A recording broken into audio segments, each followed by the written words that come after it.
Let's talk about the environment on Polaris.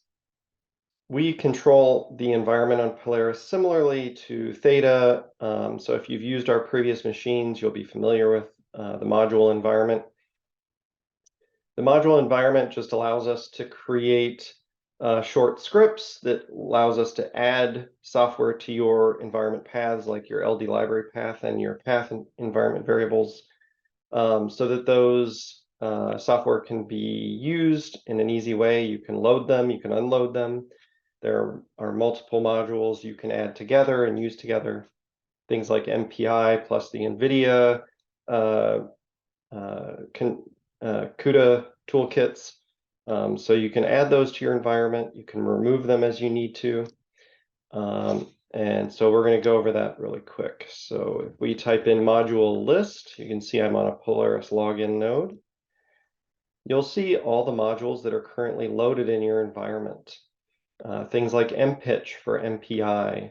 There's a lot of Cray support software you see here loaded that help drive the supercomputer hardware when you're running. You'll see a programming environment. These tend to encompass all the commands that you need for building software. So in this case, this is an NVIDIA HPC focused environment. We can see all the modules available by typing module avail. And these are subdivided based on the file paths where the descriptions are located. So if you navigate to one of these paths and then append this additional path, you'll find a file with this name 11.2.0. It'll have a file suffix as well. But if you look at that, you'll see all the environment changes that are happening from that file. So that's kind of useful.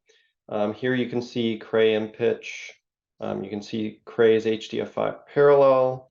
If we scroll down, you'll see, for instance, there's the NVIDIA HPC programming environment that's loaded. You can see the L indicates that it's loaded. And then you can see there's also a GNU programming environment that you might want to use if you want to only focus on using GCC and G++ instead of the NVIDIA wrappers. We also provide all the CUDA toolkits for easy loading. So if you want a specific CUDA, you can load that up.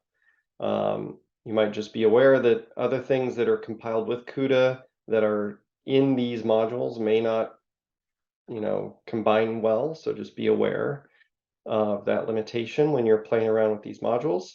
You'll see all the CUDA modules. CUDA is, or Conda modules, what we use for our data science and AI applications. So these are versions of Python with PyTorch and TensorFlow. And we'll talk about those later. You can see Cocos, HPC toolkit. There's lots of options in here for you to utilize. So that's all the available modules. These commands usually also take strings for filtering. So if I filter based on Conda, it'll tell me the Conda modules that are available. So I can specifically look for that. If I'm interested in help information, I can also do that. If I do this module here, there might be some short information that tells you about that module, what kind of things are installed. So in this case, it's talking about TensorFlow and PyTorch and how you might use those, use Conda in a custom way. You can also do module show, which explicitly shows you the code that's being run to set up your environment. So this is the help text that you just saw. And here you can see things like prepend path, unset environment variables, setting environment variables.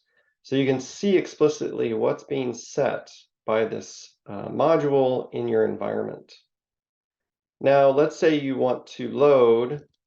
So if I want to do, so I go back to Conda. So the available Conda, let's say I want to load this Conda here into my environment. I'm going to do module load and then the name of the module. You're going to see that it's been loaded up. For Conda, Conda is a little different. We do require you to also do Conda activate. if you want to activate the environment, which I'm not worried about right now because I'm not actually going to use it. But now if I do module list, you'll see Conda has been added to my environment. And you can also inspect in the traditional way. If you look at, say, your LD library path, you're going to see all these CUDA libraries, which were used to build PyTorch and TensorFlow, added to your environment. And then if you do echo path, you're going to see that the Conda binary paths are added to your environment as well, so that you can run Conda activate. Okay, and so now if I look at where my Python is coming from, it's coming from the Conda directory correctly. So that was a quick introduction to modules.